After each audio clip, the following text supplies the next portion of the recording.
All right. Í dag dálítið spennandi að gera smá tilraun.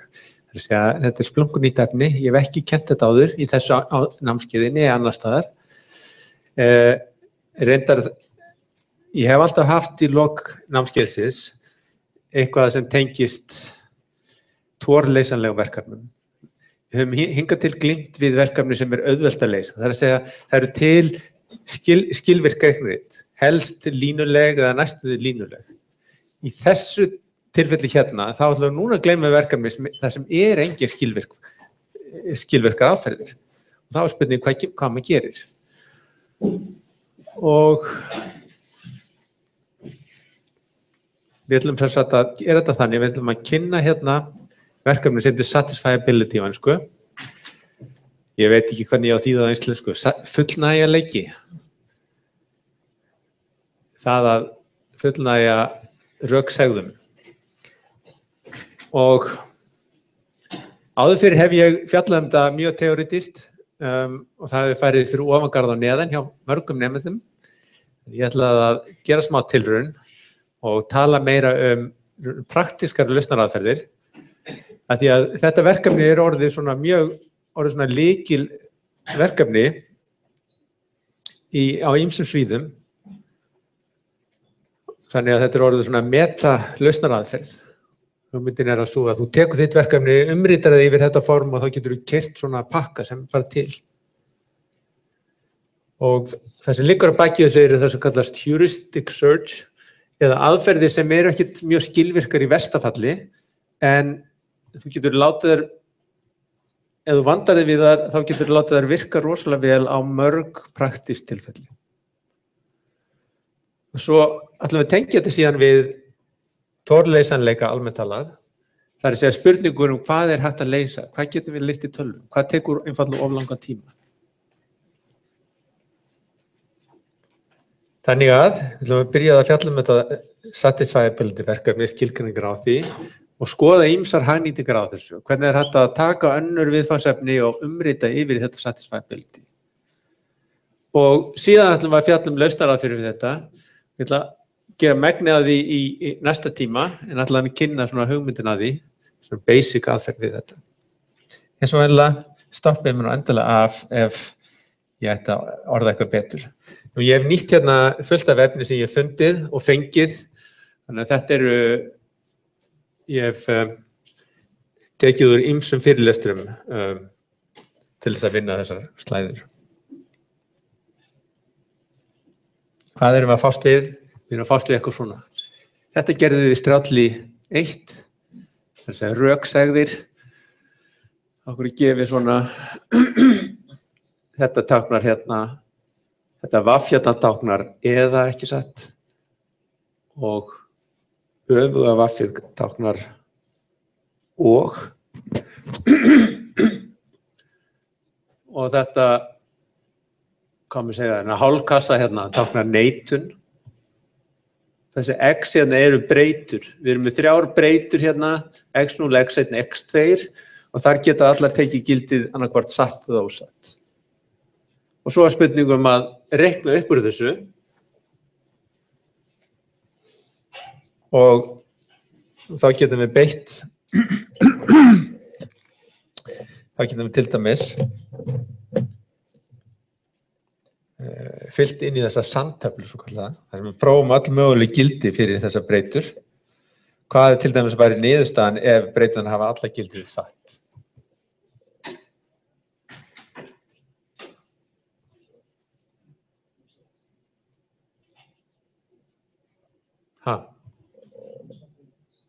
Ósatt, á hverju? Akkúrat. Þessi hérna klausa, eins og ég kalla hana, hún verður aldrei uppfyllt.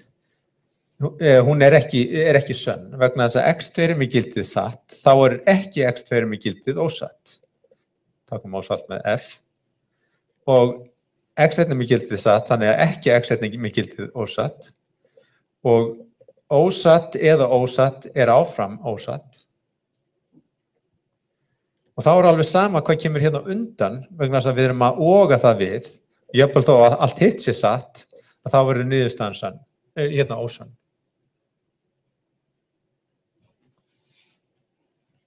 Ok. Svona getum við reiknað þetta fyrir öll möguleg gildi hérna. Þannig að hérna svarið sem sagt false. Hvað ef við erum með satt, satt, ósatt? Úps. Halda með annarkvort ensku og íslensku.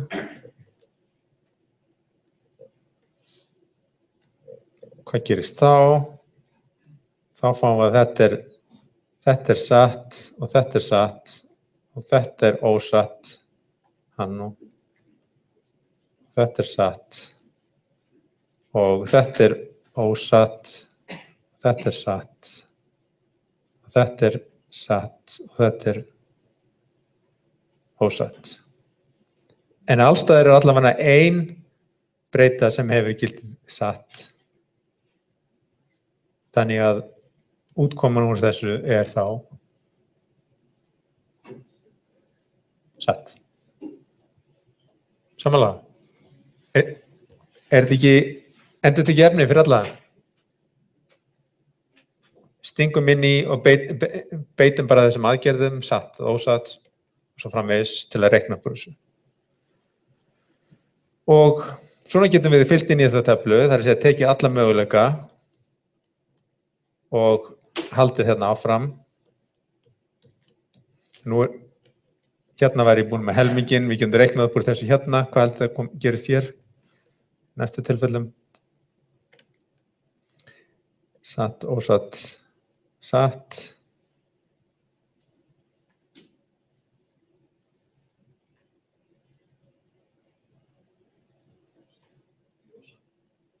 Já, á hverju? Akkurat. Þessi hérna verður þá ósönn, vegna þess að hérna erum við með þetta er satt, en ekki satt verður ósatt og þetta hér er ósatt, þannig að sama verður ósatt. Og síðasta hérna, þessi fjórða.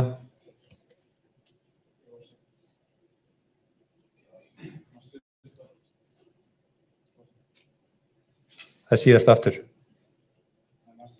Næst síðasta. Næst fyrsta. Númer 2. Akkurat. Hérna eru báðar breytingar ósannar, þannig niðurstaðan er þá ósann.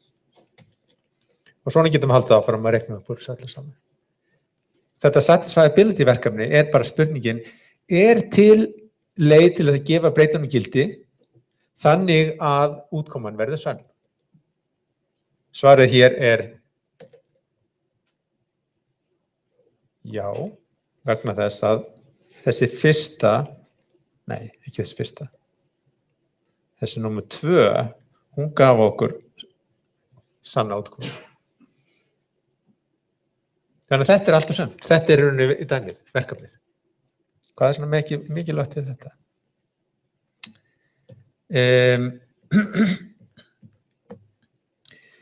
Já, það er nú það, sko. Hvað er svona mikilvægt við þetta? Sjá, hvað getum við skoðað þetta? Þetta nefnilega kemur við sögu á ótrúlegustu stöðum. Þeir telja upp hérna sannreiningar á vélbúnaði. Búa til test til þess að kanna vélbúnað, líka til þess að testa hugbúnað, hugbúnar model checking. Get ég eitthvað skrifað hérna þetta? Jú, ég get skrifað. Í AI er þetta lykilverkefni, ýmiss konar planning og scheduling og leikir. Þeir nýta þetta til dæmis í general gameplay sem Yngvi og Stefán er að vinna. Bioinformatics, design automation, öryggismál, cryptanalysis, ýmiss konar reiknileg verkefni.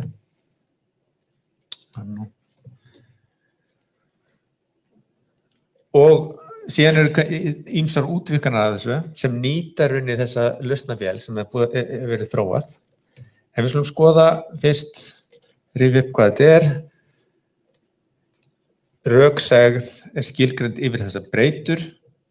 Okkur er gefnað þessar rökbreytur, x1 upp í xn og síðan þetta að tengja þær saman með þessum aðgerðum og eða ekki og hugsanlega aðrar útgáfur implication og þá getum við fengið einhvers konar segða form eins og þetta hérna. Breyturnar taka allir gildið satt eða ósatt sem má líka tákna sem 0 eða 1. Við komum til að vinna með segður á ákveðnu formi, svo kallað CNF-form. Ég kalla það ógun af eðun. Conjunctive normal form. Þýðir að þetta er ógun af litlum klausum. Hver klausa er eðun af rökstökum, eða literals. Rökstak er annarkvort breyta eða neitun á breytu. Þannig að þetta hérna er rökstak sem er neitun á breytun x1, þetta er rökstak sem er breytan x2. Saman gerir þetta þessar klausur hér.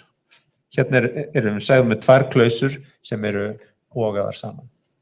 Ok? Þetta er allt sem við þurfum að skilgreina. Og það sem við áhuga á er að leysa röksegðir á svona CNF-formi.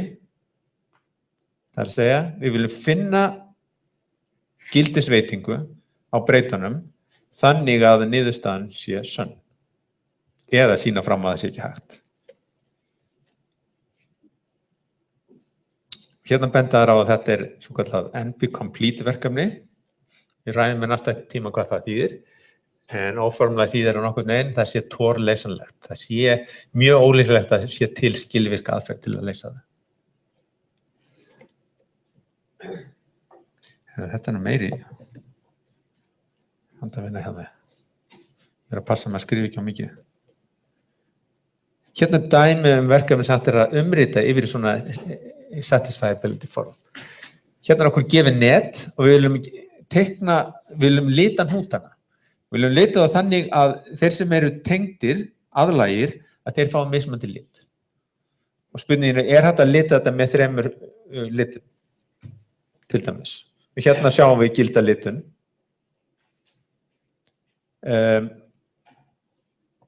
Sést eitthvað hérna? Nei. Ok, ég ætla að halda áfram að króta. Hérna er gild litun á þessu neti. Hérna er þessar litum sem er ekki gild. Af hverju? Vegna þess að það eru 2 rauðir hnútar sem eru tengdir. Og þetta er hægt að setja upp sem svona satisfiability verkefni. Vegna þess að við getum sett það þar skorður sem þarf að uppfylla. Við þurfum að tryggja það fyrir hvern legg að þá séu mismunandi litir á viðkomandi aðlægum hnútum. Við erum með rauninni breytu fyrir hvern einasta hnút og hvern einasta lit sem hnúturinn gæti tekið. Þannig að hann fær gildið x af viðkomi jóð er gildið 1 ef hérna hnúturinn í á að fá litnúmer jóð. Þá getum við gert þetta svona. Hérna erum við að tryggja það að ef við erum með legg að þá geti ekki verið svo að þessir hnútar fái sama lit. Og þá er það einfaldlega tryggja það að annar þeirra, önnur breytan sé þá jafnt á 0. Og svo þurfum við að tryggja það að hver hnútur fái nákvæmlega 1 lit og þá setja þeir upp svona sem svona samlagningu af þessum breytum. Þetta er ekki alveg á því formi sem við erum með höfum séða. Þetta er ekki samlagning. Samlagning er eins konar já, en þá er spurning, er hægt að setja þetta upp sem röksegð og við sjáum á eftir hvernig við getum umbreytt svona skorðum yfir einhverja klausur á þessu venjulega formi.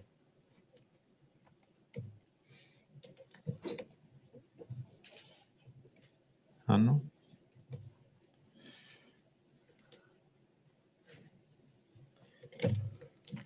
Hérna er dæmi hvernig við getum nýtt hérna, hvað við getum formulerað. Við getum tekið svona rás og sett það upp sem formúlu. Það er að segja, er rásin að uppfylla það sem maður á að gera? Hérna er dæmi með einföld hlið. Þetta er NAND hlið. Tökum inn breytundar A og B og skilum inn útkomu sem við táknum með C. Til að tákna að þetta sé uppfyllið, það er eiginleika sem hliðið á uppfylla. Það getum við sett þetta sem þessa sem þessa segð hérna. Hvað þýðir þetta? A eða C þurfa að vera satt. Þannig að ef A er ósatt, þá verður C að vera satt. Ef C er ósatt, þá verður, það þýðir að þá eru báðar breyturnar. Nei. Ef C er ósatt, þá táknar að bæði A og B þurfa að vera satt. Og það er rauninni táknað hérna með þessum tveimur.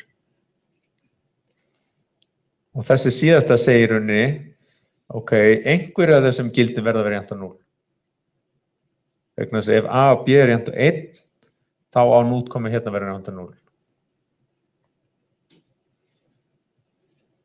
Og svona getum við gert samskonar fyrir hérna eða hlið.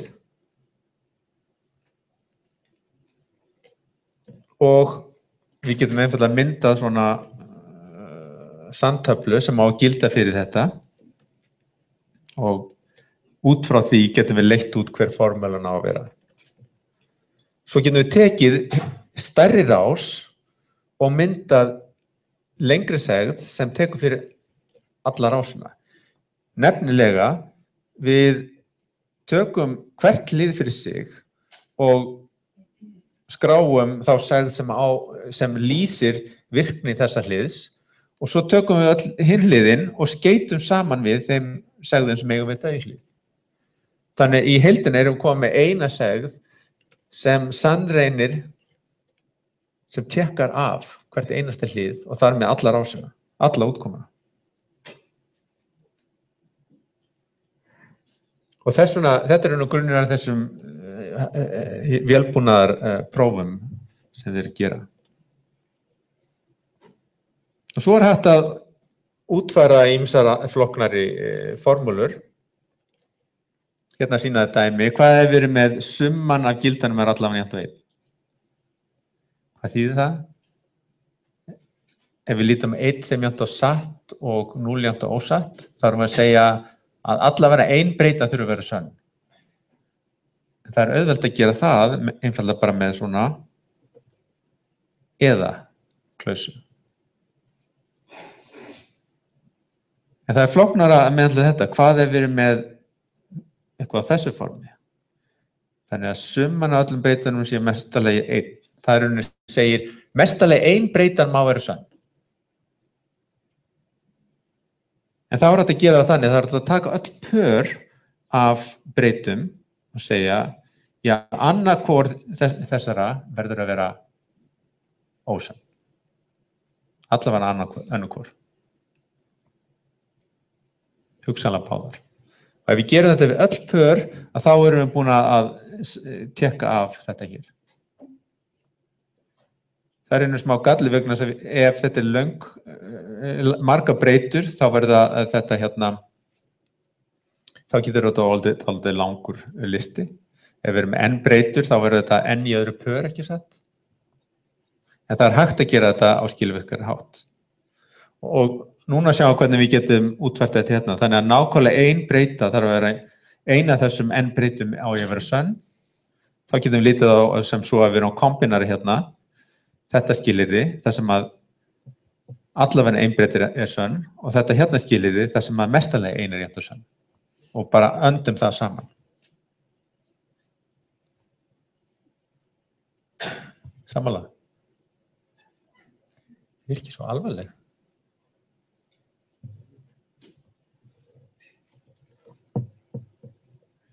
En hugmyndin er að sjá hvað við getum formúla með svona segðum, hvernig við getum gert mjög öflugur hluti. Þetta er enda sniðuleið til þess að komast hjá því að nota þetta, fá þennan kvadratíska vöxt á stærðinni. Ég ætla að sleppa þessu. En hugmyndin er svo að við getum bætt við auka breytum og getum nota þær til að hjálpa okkur til þess að uppfylla viðkomandi segð.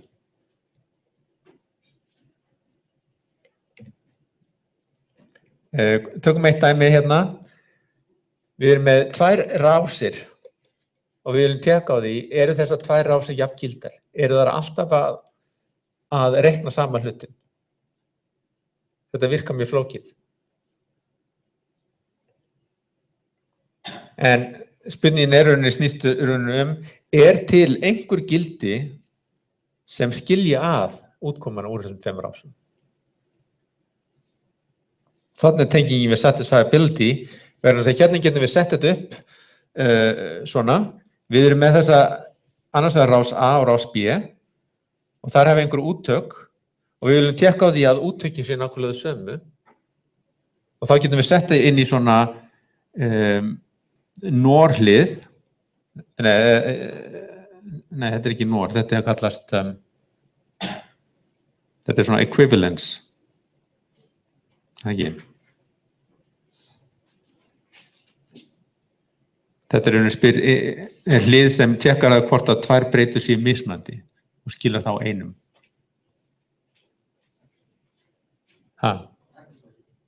XOR, já, akkurat. Þetta XOR-hlið. Og svo XOR-um saman þessum M-hliðum úr fyrri rásinni við M-hliðun og seinni rásinni og ef eitthvað þeirra skilur einum að þá eru greinilega rásarnar ekki það sömu. En nú komið þetta allt í eina rás og nú þetta bara spurningu satisfiability á þessari rás. Til einhver gildisveiting á breyturnar, þessar inntaksbreyturnar hérna, þannig að útkoman skili einum. Og það akkurat satisfiability.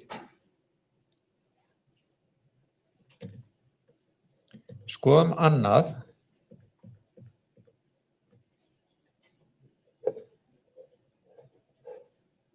Hvað nú?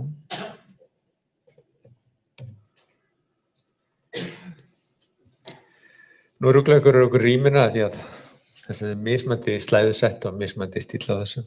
Hérna dæmi beitingu á svona röksegðum, einfalt orðadæmi, þar sem að bjóða einhvers konar sendiherrum í boð. Og einn vill bjóða Perú en ekki Katar, annar vill bjóða Katar og Rúmeníu en ekki báðum, eða báðum. En það reynist ómögulegt að bjóða bæði Rúmeníu og Perú. Hverjum hægt að bjóða?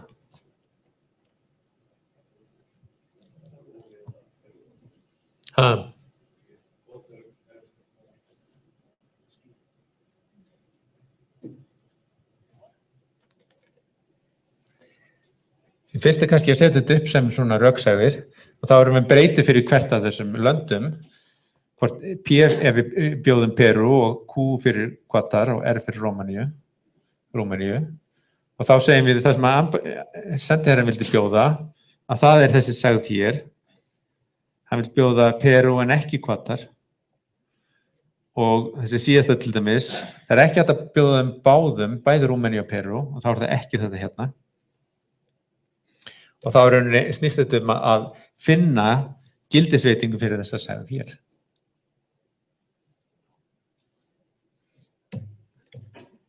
Þá hægt að umrita segðina með því að nota hérna De Morgans lögmál yfir í þessa segð hérna. Og þetta akkurat þessi formi sem við höfum á, þetta CNF-snið.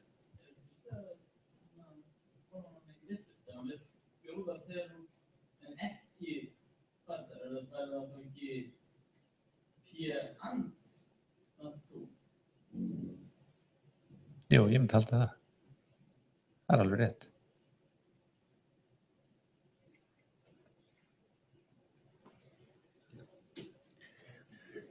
Vel eftir tekið.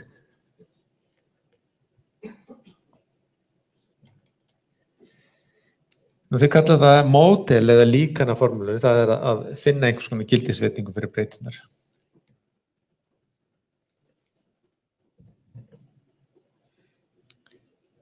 Hérna erum við að orða það sem við erum búin að tala um. Við erum með breytur, það þessi rökgildi og hérna þær merktar sem með þessum 2 gildum sem það sama og við töknaðum með true og false og var líka teiknað sem 1,0. Að mismandi sviðum notað mismandi rithættir. Það eru klausurnar eru eðanir af þessum rökstökum, rökstak en hvort breyta eða neitun á breytunni. Og CNF sem sagt ogun af eðun. Það líka til eðun af ogun eða DNF, en við komum ekki til með að vinna með það. Hérna ýmis lögmál sem gilda, því að við sjálfsagt beitt þessu, lögmál til Morgan og síðan ýmis konar einfaldanir, dreifiregla og svo framvegis. Hérna mjög mikilvægt dæmi, þetta svokallað CSP eða Constraint Satisfaction Problem. Þetta það sem að fengist mikið við í gervigreind. Hérna okkur gefið einhvers konar einingar og það getur tekið einhver gildi. Og gildin úr einhver mengi, einhverju takmörkuðu mengi. Og við viljum finna gildi fyrir þessar breytur þannig að á hverjum legg sé samræmi milli þess sem viðkomandi breytur fá. Nú þetta rauninni eins konar litunarverkefni. Ef við erum lítum svo að alla breytunum teki í gildin rauð, græn eða blá og ef við höfum þar skorður að tvær aðliggjandi breytur geta ekki tekið sami gildið, þar erum við nákvæmlega með þetta litunarverkefni. En almennt tala geta skorðurnar verið öðruvísi. Það getur verið skorða forminu breyturnar verða að taka sami gildið. Eða hvað annað sem getur verið. Eða hvorið þeirra má vera með rautt eða eitthvað áleika. Og það hægt að setja þetta upp akkurat sem svona röksegð á sama formi og við sýndum áðan fyrir litunarverkefni.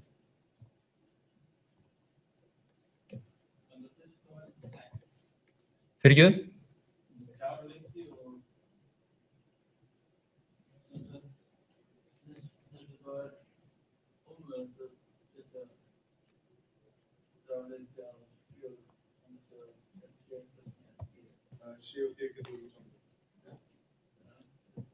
Já, C og D getur verið með sama gildið, af því þeir eru ekki aðliggjandi. Það engin skorða milli þeirra. Og þeir tala hérna af hverju ættum að vera að vinna með þetta SAT-verkefni og það vegna þess að það svo mörg viðfangsefni sem hafa verið hægt umrita yfir í þetta eins og við sáum dæmi og það til svona skilvirkar umritanir yfir í satisfiability. Þannig að með því að leysa satisfiability þá hægt að yfirfæra það yfir þetta verkefni sem við má að leysa. Á hverju það eitthvað betra heldur en bara að vinna með verkefni sem við vorum með? Jú, vegna að nú erum við komið með almennt tól sem hægt að beita vítt og breitt og hérna það hægt að hefur verið svo mikið lagt í að leysa það vel. Þannig að við getum notað þessar almennu aðferðir sem hafa verið þróaðar til að leysa SAT og þannig með beitti á þau verkefni sem við hafa. Og það ástæðan af hverju við erum skoðað þetta vegna hvað hefur tekist að bæta mikið niðurstöðuna úr þessum SAT-solverum.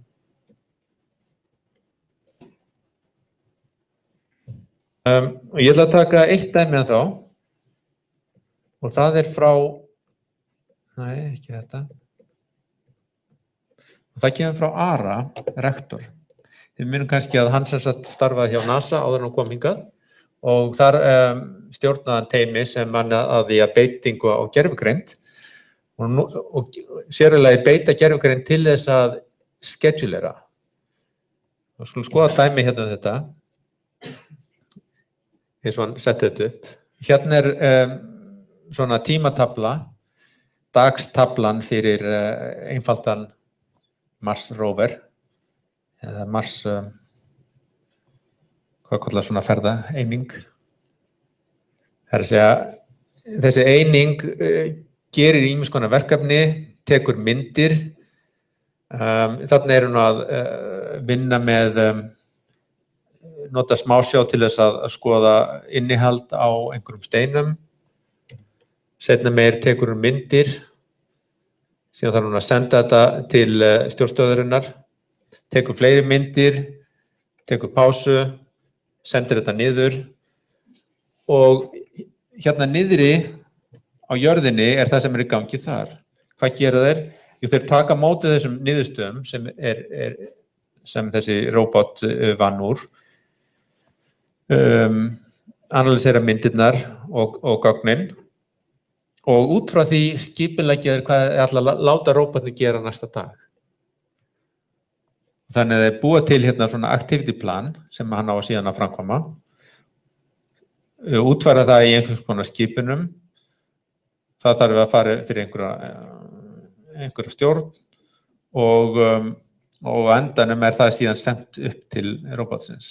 Og þannig að næsta dag, þegar róbotinn er búinn að vera í pásu, og þá byrjar hann að vinna aftur samkvæmt þessu nýju skipulagi. Þannig að niðurstöður úr deginum á undan eru notað til að ákvarða hvað á að gera daginn á eftir. Og við þetta notaður þetta constraint satisfaction verkefni, sem eins og ég sagði áðan, þar eru með einhvers konar nóður sem geta tekið möguleg gildi og einhverjar skorður á milli aðlægra nóða. Og við erum að reyna að uppfylla, láta alla nóðurna fá gildi þannig að alla skorðurna séu uppfylltar.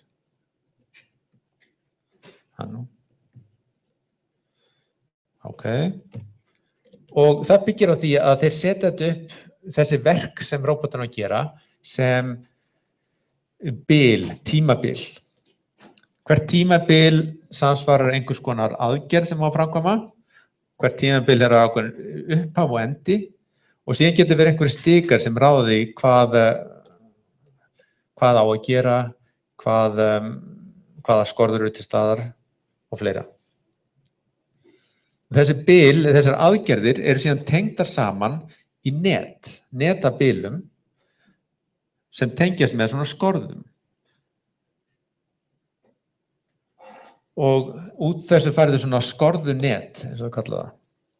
Og það sem við gera er að finna gildarleið til þess að bæði ákvarða hvað eigi að gera og í hvað röð eigi að gera það. Og það kallast schedule, eða plan.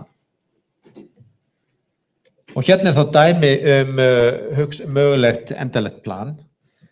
Þetta byggist á þeim skorðum að til að mynda vélin þarf að vera off þegar að hún tekur myndir, sem þýðir að þú verður búin að slökkva vélinni áður en byrja að taka mynd og búin að taka myndina áður en kveikir á hann aftur.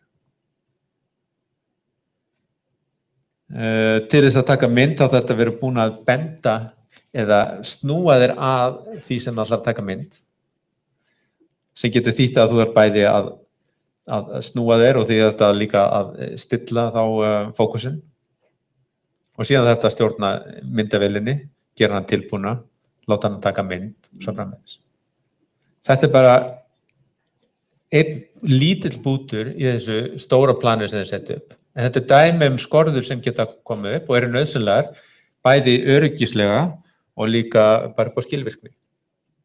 Þannig að það sem að þeir gera sem sagt er að velja út frá því sem að þeim væntingum sem eru gerðar til verkefnisins, þá reynir að velja viðfangsefni fyrir næsta dag, gera einhvers konar vísindi, taka myndir, fara eitthvað áfram og skipuleggja það í svona tímaplan sem uppfyllir allar öryggisskorður.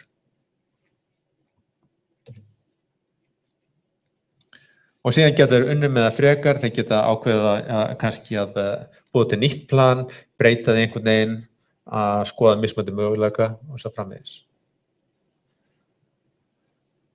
Nú þeir vinna þetta reyndar í svona sérstökum solverum fyrir svona constraint satisfaction verkefni, en það er hægt að umrita þau, öll þessi svona constraint satisfaction sem satisfiability verkefni.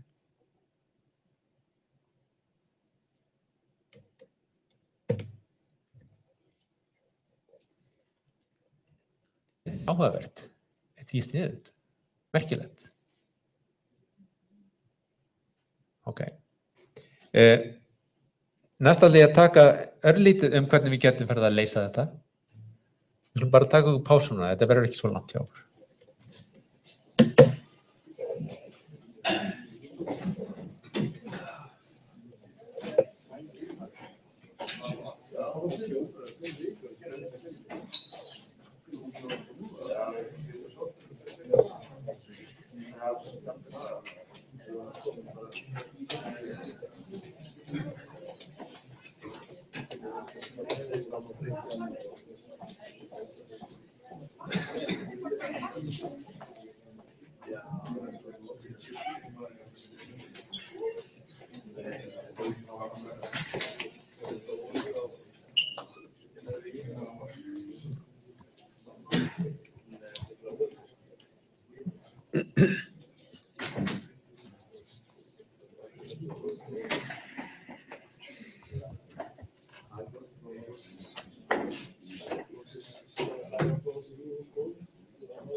Já.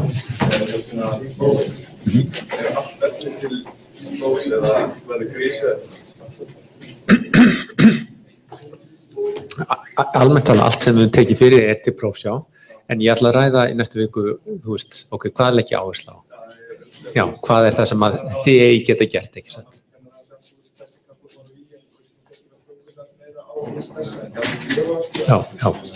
Já.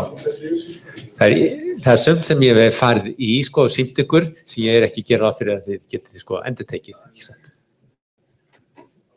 Já. Ég ekki búin að ákveða það, en ég hef oft haft eins og eitt dæmi á, þar sem að fór þetta eitt stef, sem sagt, eitt fall.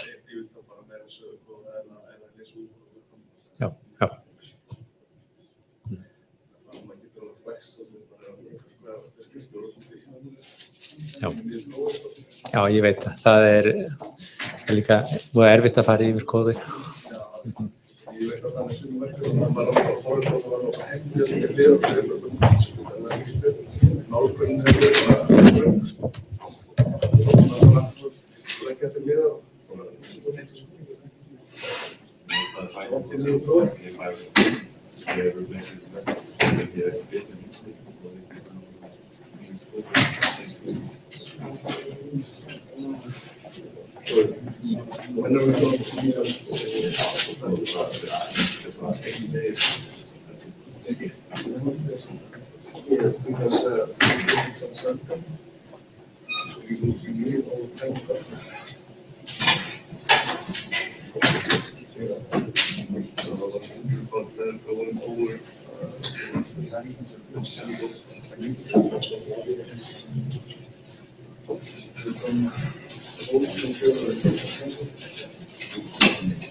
I was thinking that maybe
Okay,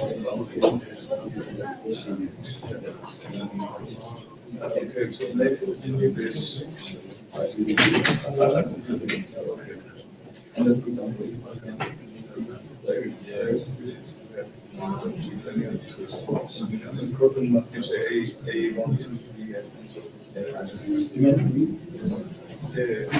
like this.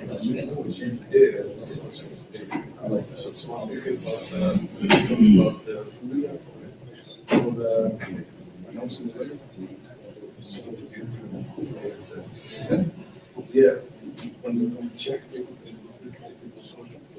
so much is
Like that all.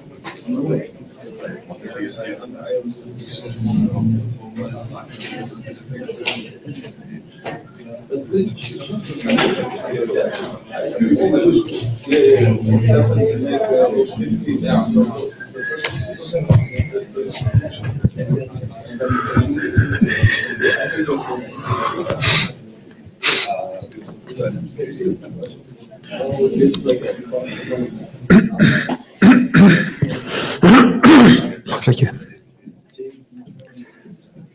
Okay.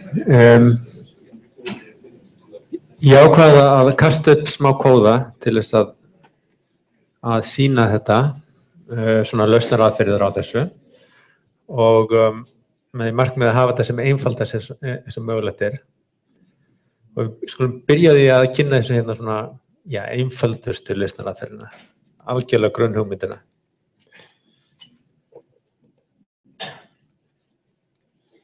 Svona. Hvað þurfum við að geta gert? Ég bjó hérna til setja þetta upp sem einn klasa sem kallaði formúla sem á að geyma svona röksegðir og ég vil geta búa það til með því að lesa inn úr skrá og síðan vil ég geta spurt hægt að uppfylla þessa formúlu. Hún uppfyllanleg? Hún satisfiable? Og þá fengi tilbaka viðkomandi gildisveitingu ef svo og síðan hugsa two-string aðferðir líka. Og til þess þá þurfum við aðalega að geyma þessar klausur og ég ákvað að gera þetta svona, það að segja að þetta er poki af klausum. Hver klausa geymd sem symboltabla.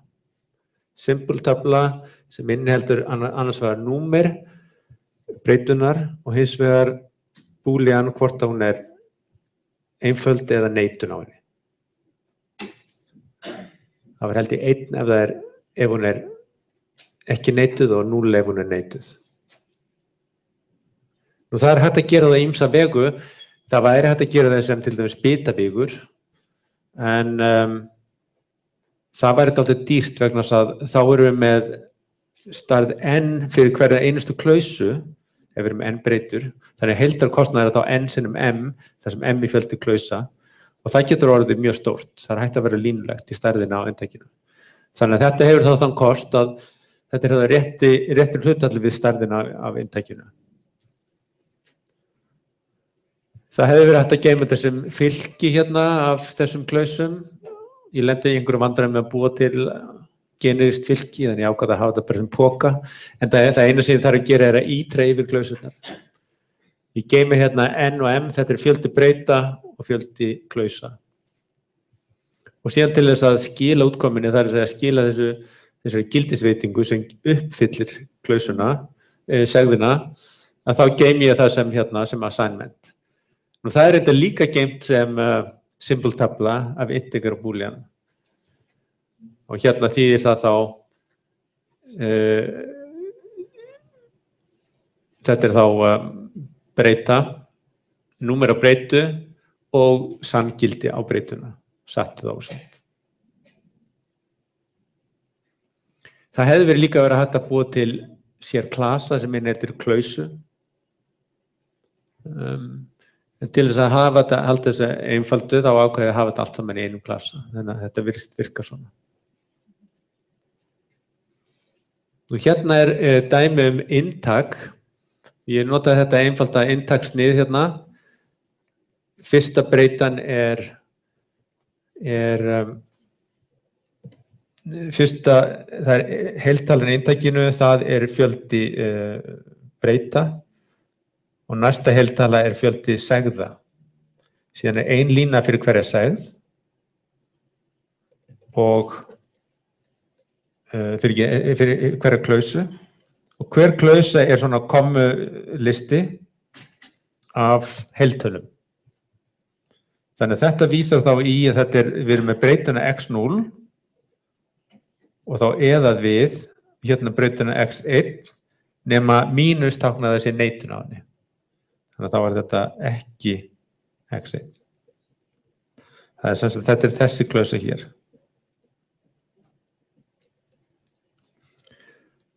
Og þessar 4 línur hérna tákna þá þessar 4 klausur sem eru hérna til hægri.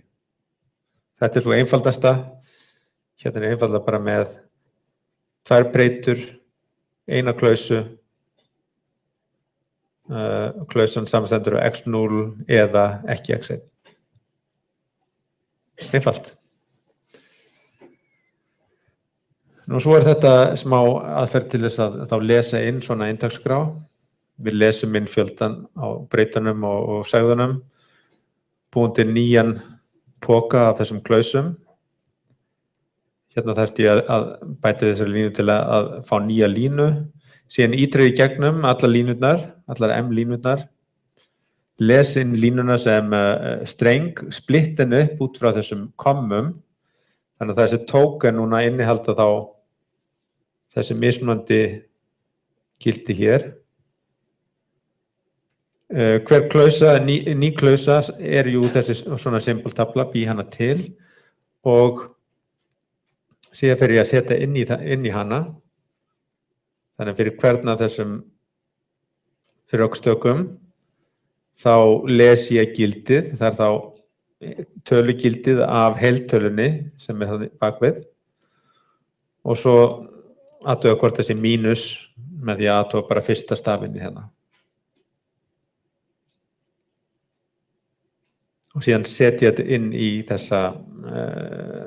þetta rökstak, þá inn í hérna þessa klausu, þannig inn í þá symboltöflu og endan þegar ég er búin að búa til klausuna þá bæti ég henni við pokan sem inniheldur allar klausurnar. Ok, þannig að þetta er svona grunnurinn og svona getum við þá svona að nota þetta. Þetta er ég hermdi dálítið eftir hvernig graf-klassin var búin til. Við opnum hérna skrá, lesum formúluna inn úr skráni og tekkum síðan á hvort að formúlan sé uppfyllanleg. Ef svo er, þá prenta ég út, segi ég satisfiable og ég prenta út þetta viðkomandi gildisveitingu. Ef hún er ekki uppfyllanleg, þá prenta ég bara not satisfied. Þannig að hérna væri þá dæmum úttakið fyrir þessa klausu hérna. Það er hægt að gera hann uppfyllanlega með því að til að mynda ef báðar breyturnar hafi gildið satt. Hvað með þessa klausu hérna? Er hún uppfyllanleg?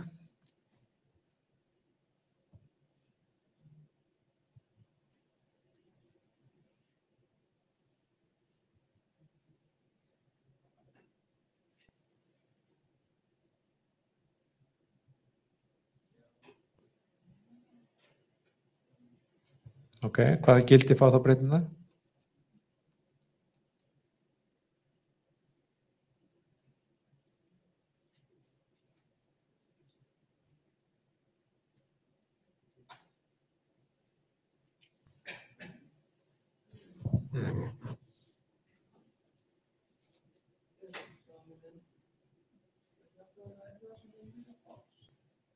Hvað séru?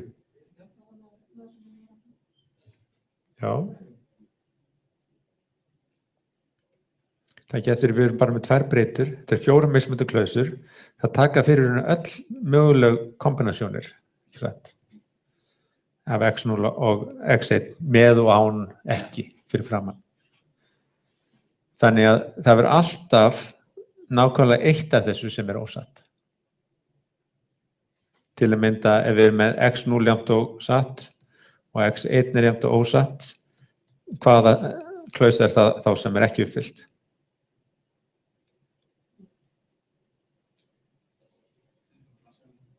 Akkurat, þessi þriðja hér. Það svari hérna var not satisfiable. Ok, þannig að þetta er svona byrjunin og nú vil ég síðan fara að leysa þetta. Hvernig detti ykkur í huga við getum farið að leysa svona?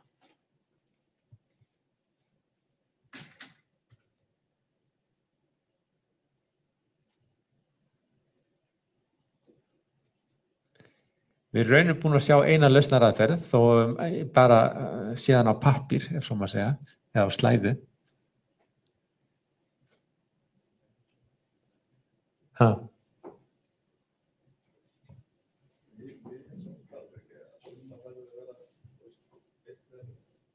Hvað segirðu?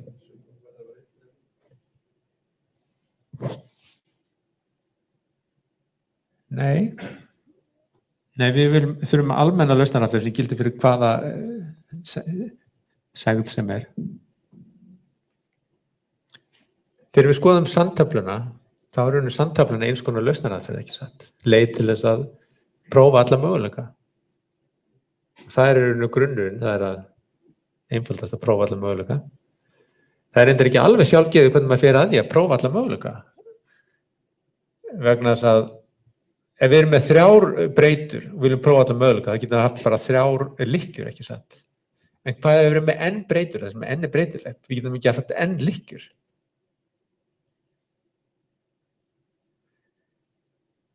Þannig að það er aðeins meira vandaverk og þetta er svona grunnkóði því að baki. Það er að segja, ég er með þessa aðferð hérna satisfiable og hún byrjaði á því að búa til tómt assignment og síðan bætir alltaf við fleiri og fleiri breytum þar er nú búin að gefa öllum breytunum gildi.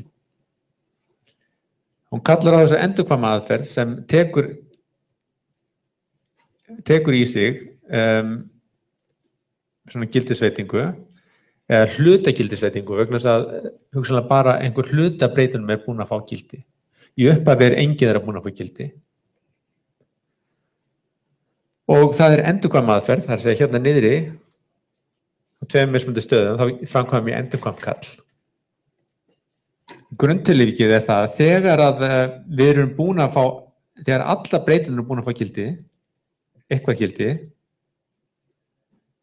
að þá getum við reiknað upp úr segðinni, ekki satt. Þá erum komið með nægilega mikið af gildum til þess að við getum reiknað upp úr henni. Þannig að ég nota hérna aðra rútínu sem sjáum eftir is satisfied sem reikna bara upp hvort að segðin sé sönn eða ekki. En þangað til, þá einfaldlega prófum við alla breytunar. Þannig ég byrja hérna á því að velja einhverja breytu til þess að taka fyrir. Og í upphafi þegar ASG var tómt, þá var stærðan 0, þannig ég byrja þá á breytu númer 0. Byrja á því að setja hana sem sanna og set það sanngildi inn í þessi gildisveitingu. Prófa að reikna síðan endurkvæmt fyrir þá gildisveitingu sem inniheldur sem sagt x0 jafnt og satt og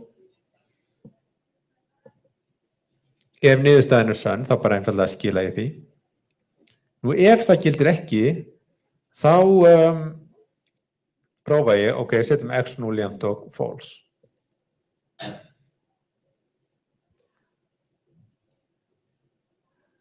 Og keyrum þá endurkvæmt fyrir þá gildisveitingu.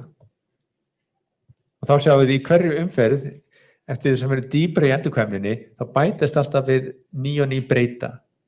Þar til á endanum alla breytunum búin að fá gildi. Og þá get ég reynt að reikna upp úr því.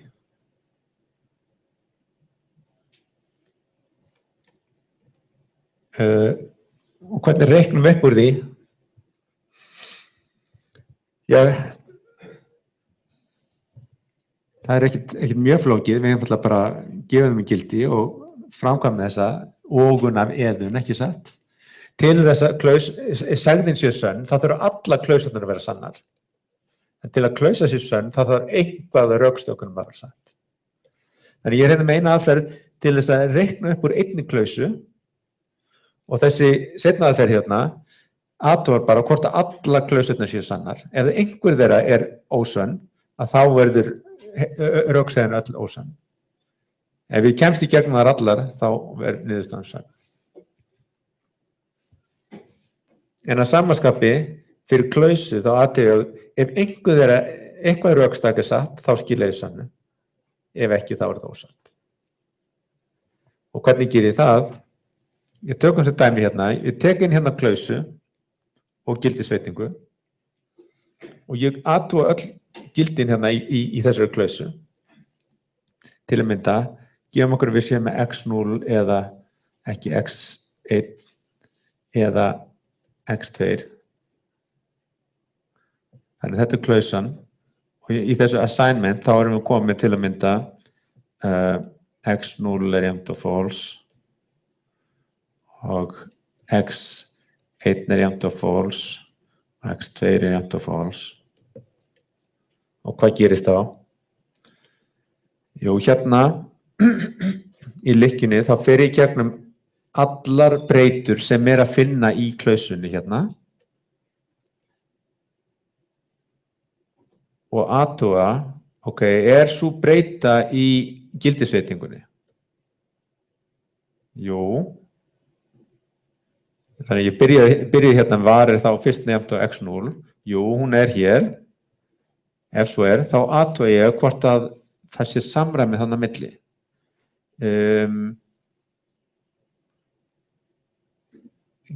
Þetta get var skilar því hvort að breytan neituð ekki og þetta hér get í gildisveitinu athuga hvort hún false gildið ekki. Ef hún neituð og með false, þá svarið satt. Ef hún ekki neituð og gildið true, þá hún líka svarið satt. Þannig að ef útkoman af þessum tveimur get-spurningum svo sama, þá ég komið með rökstak sem reikna sem satt. Og þá get ég stokkið út úr reikningum.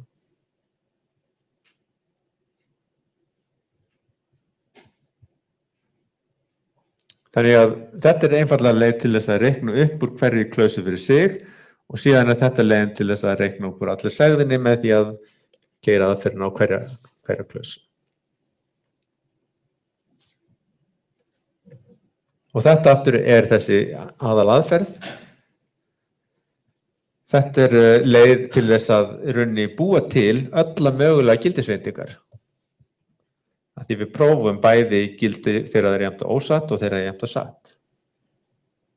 Hver ætli tímaflækjan hérna sé?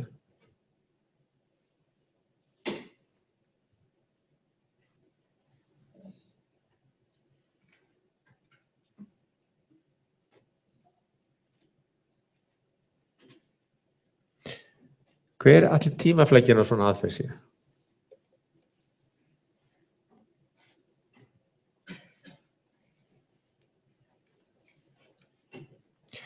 Reyndar það sem ég sagði áðan, er það virkilega satt? Það er að segja, prófum við alla mögulega gildisveitingar.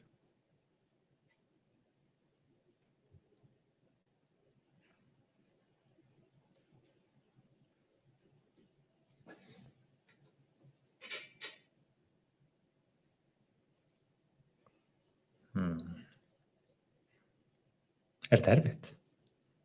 Er þetta flókið?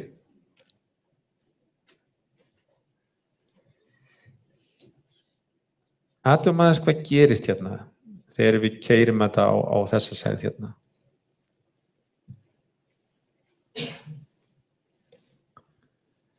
Við byrjum að kallum á þetta satt hérna, þessa aðferð, og með ákveðinni gildisveitingu, þetta er rauninni tóma gildisveitingin. Hvernig var að taka hana tóma? Svona. Nei.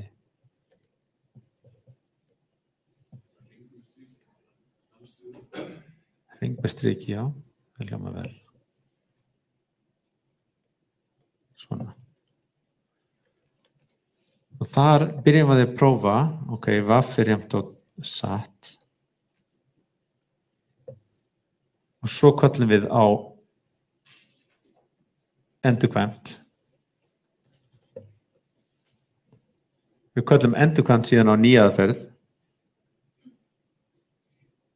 Og þessi nýjaðferð, þar erum við búin að láta vaff, hvað er vaff hérna?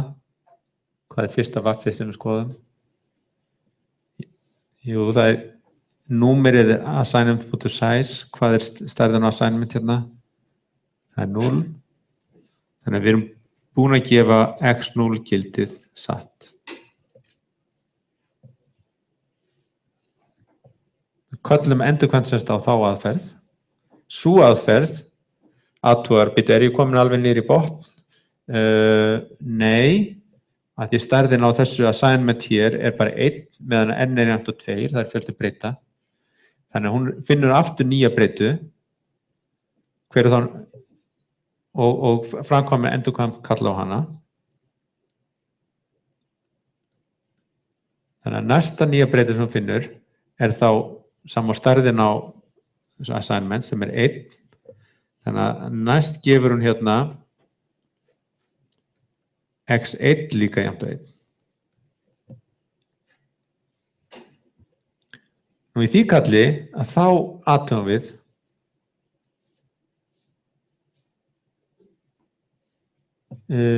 hvort að keyrum akkurat þetta is satisfied með þessa gildisveitingu. Af því þetta er full gildisveiting fyrir alla breytunar. Hvað er svarið úr þessu hérna? Þannig hérna köllum við is satisfied. Hver er útkoman?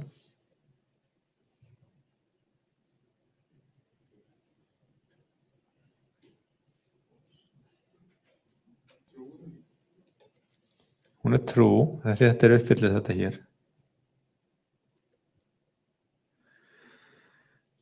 Það þýðir það að þessi aðferð hérna, hún var hér, svarið var true, þannig að hún einfallega skila true, hún kallar ekki frekar tilbaka, þannig að hún skila líka true. Þá hoppum við aftur upp í þessa hérna, hún var líka staðsett hér. Svarið þar, fyrst að svarið hérna er true, þá er svarið við þessari aðferð líka true. Og við hoppum aftur upp í þessa hér, og svarið þar er líka true. Þannig að við reyndar okkur tókst að stoppa bara leið við fundum fyrstu glössuna. Fyrstu mögulegu gildisveitingu. En það var líka vegna þess að þetta var klausa eða sæðið sem hægt er að uppfylla mjög skilvirkan hátt.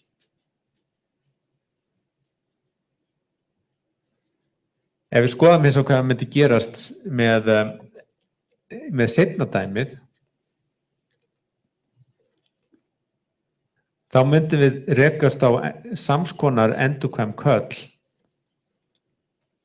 Við reiknum upp úr þessu hérna þegar við erum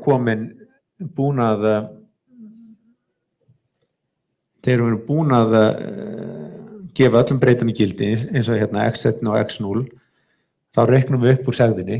Hvað svarið þá hér núna fyrir F2?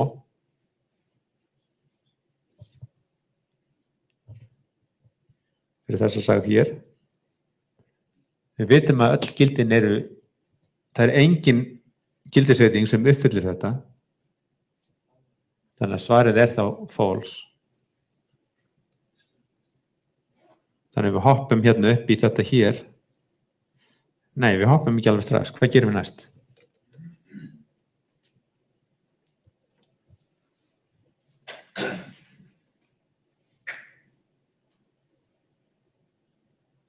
Við vorum staðsettir ekki satt hérna.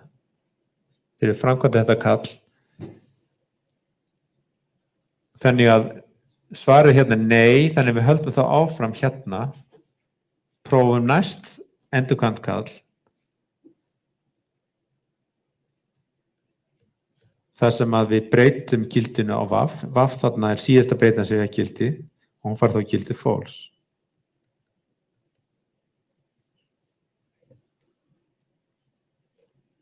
Við leysum það kall, svarið þar verður líka false. Sem þýðir að svarið úr þessu hérna verður false. Þannig að þá lendum við aftur í því að við þurfum að reyna að framkvæma, prófa aðra möguleika, í þessu tilfelli aðra möguleika fyrir breytuna x0 og þá verður aftur 2 möguleika fyrir x1. Og á endanum prófa okkur gegnum alla 4 möguleikana fyrir þessar 2 breytur. Sem segir okkur í versta tilfelli erum að prófa hvað margar gildisveitingar. Ef við erum með n breytur, n í öðru kom, býður betur, fyrsta, annað, þriðja, slegið. Nei, það er ekki n í öðru. En Róbert, nei.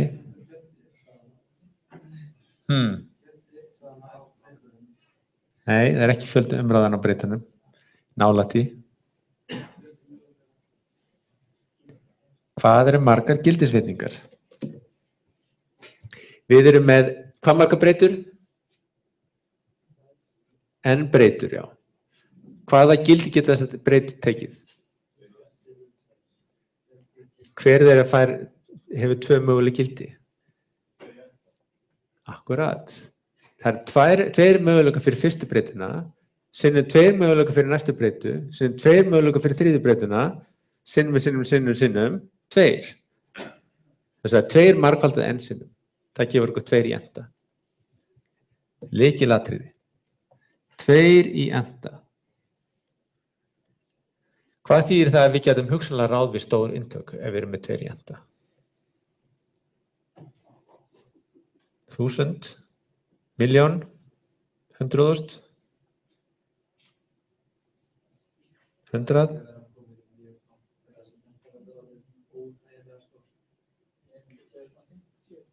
50, það er góð ágiskun.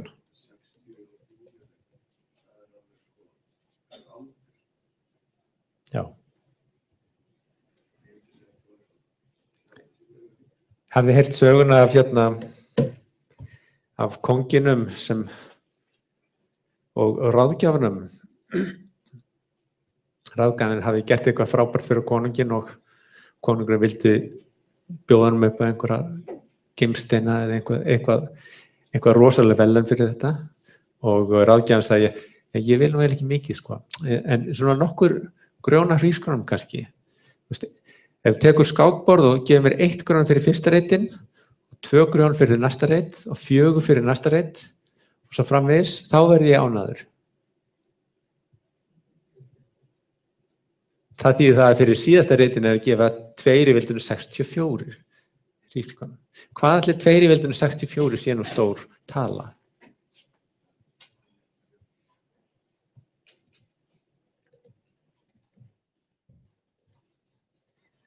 Hvað er 2 í veldinu 64 stór tala? Hvað ætli það sé mikið magna hrísgrjónum?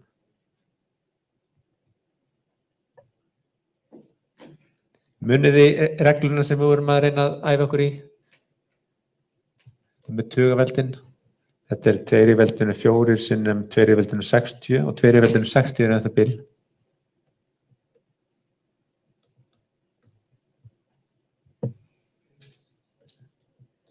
Ekki satt. 2 í veldinu 60 saman 2 í veldinu 10 í veldinu 6. 2 í veldinu 10 er þetta bil 10 í þriðja. Það er veldinu 6 sem gefur þér 16 sinnum 10 átjánda. Það rúnar þetta bara niður sem 10 í veldinu 19. 10 í veldinu 19 grón, hvað ætli það sé mikið? Nú þarf maður að gera svona back of the envelope og maður þarf að gera einhverja ákirkanir. Hvað ætli 1 grjóna hrísgrjóna sé mikið? Segjum í einhvers konar þyngdareiningu. 1 gram. 0,1 gram, segja það. Ok, hvað er með þá mörg gram? Ja, 0,1 sinnum 10 19. Það er þá 10 átjánda gram. Ok, gem með einhverju svona skilvirkari. Ja, ok, setjum kílógram í 1000 gram, þannig að það er þá 10 í 15. kílógram. Ok, hvað með tonn? Tonnið er jú hvað? 1000 kíló. Ja, þá erum við með 10 í 12. tonn. Ok, þá fer þetta nú verða dálítið stórt, eða ekki? Ég held að ef ég man rétt þá erum við að tala að ársframleiðslan í heiminum sé einhvers staðar á bilinu 10.800 til 10.900 tonn. Þannig við erum að tala 1000 ársframleiðslur af hrísgrjónum. En ég ger þetta vegna þess að það er mikilvægt að geta gert svona back of the envelope reikninga, átt að sjá svona stærðargráðan. Og þetta er dæmi hvað 2 í 60 getur verið rosalega stór tala, ekki satt. Og við höfum gert svona reikningi líka varðandi hraða á gjörfum. Ég meina, ok, það er frábært að geta gert 10/9 aðgerðir á sekundu. Ok, en ef þú ert með stærðareiningu sem 10/19, þá er það bara drop í hafið. Þá erum við samt sitjum eftir með 10 í 10 sekundur. Það eru 1.000.000 sekundur í mánuðinum, þannig að þá erum við aftur með 10-15 mánuði, 10.000 mánuði. Það er aðeins svo mikið tími. Þú getur ekki fengið neitt klaster til að spýta því upp.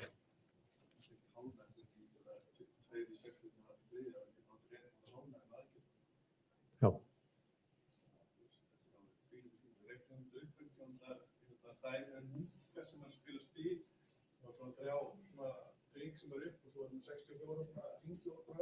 Já, já. Turnarnir í Hanoi. Já. Já. Það er með turnarnir í Hanoi með 64 priggum, plötum, þá já. Þá, hvað, brennur sólin út áður en að... Allavega, pointið er 2 í enda er verstufallstímaflækjan fyrir þetta hérna. Rauninni ekki bara verstafall, það heldur ef segðirnar, ef það er ekki engin uppfyllileg segð, þá endum við á því að prófa alla þessa möguleika. Þannig að þessi aðferð hérna, hún kemur ekki til að ráða við stærri heldur en 50 breytu segðir. Kannski bara 40. En í dag eru þeir að ráða við einhverju þúsundir að breytum. Hvernig ósköpunum fara þar því? Og nú er gott að fara að klóra sér kollunum. Hvað getum við gert til þess að reyna að spýta þessu, til að flýta sér? Það er það sem við ætlum að gera í næsta tíma. Við ætlum aðeins reyna að hugsa út í það. Hvað getum við gert hérna til þess að reyna að flýta okkur?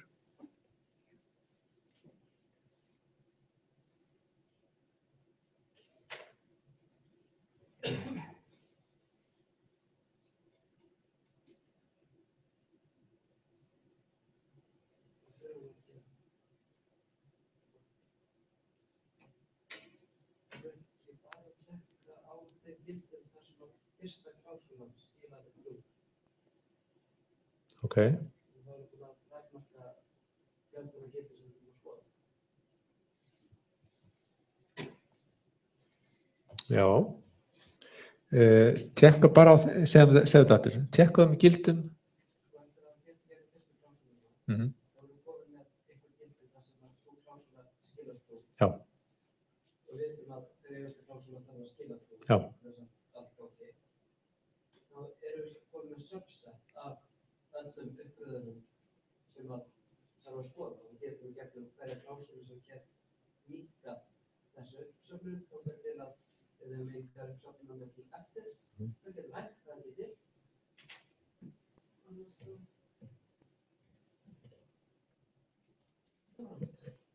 Ok, Ekki alveg að fóta í þetta annað. já, grunnhugmyndin er svo að leita bara þegar þú þarft að leita. Þegar þú ert búin að fá einhverju upplýsingar, er reyna að nýta þér þær. Segjum sem svo að við séum með fullt af breytum og við vitum að kannski fyrsta breytan er x1 er jafnt og true og x2 er jafnt og false. Og síðan er alla hinna breytunum sem við ættum að gefa gildi. En í segðinni sem við erum með, þar er einhvers staðar klausa sem lítur svona út. Ekki x1 eða x2.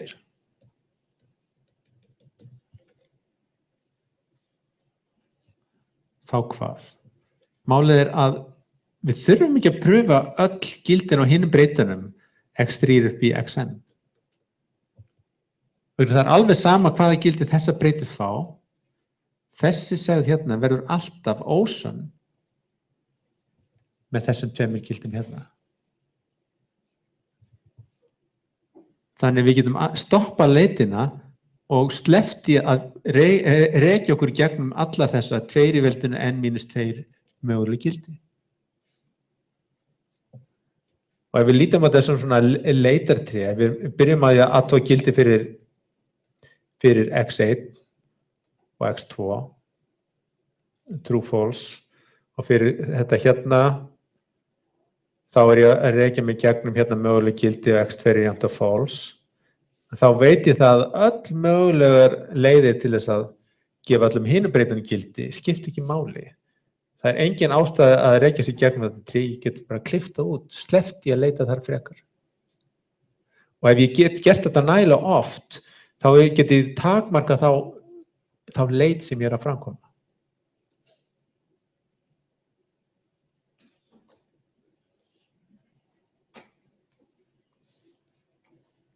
Þetta er ein grunnhugmyndin. Önnur hugmynd er, hvað ef við erum með segðu það sem að við erum með x1 einhvers staðar og x birtist annar staðar, en það er ekki neins staðar það sem að x birtist sem neitaður.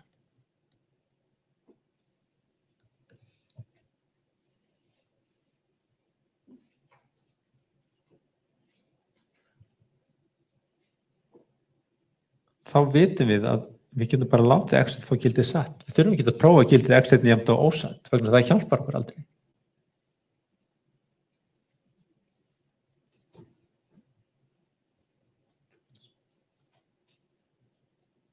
Það eru svona hugmyndir sem við ætlum að skoða í næsta tíma og ætlum við líka að skoða hvernig þetta tengist stærstu spurningum í tölvunarfræðinni, ef sem orðið komast. Ég ætla að láta þetta gott heiti í dag.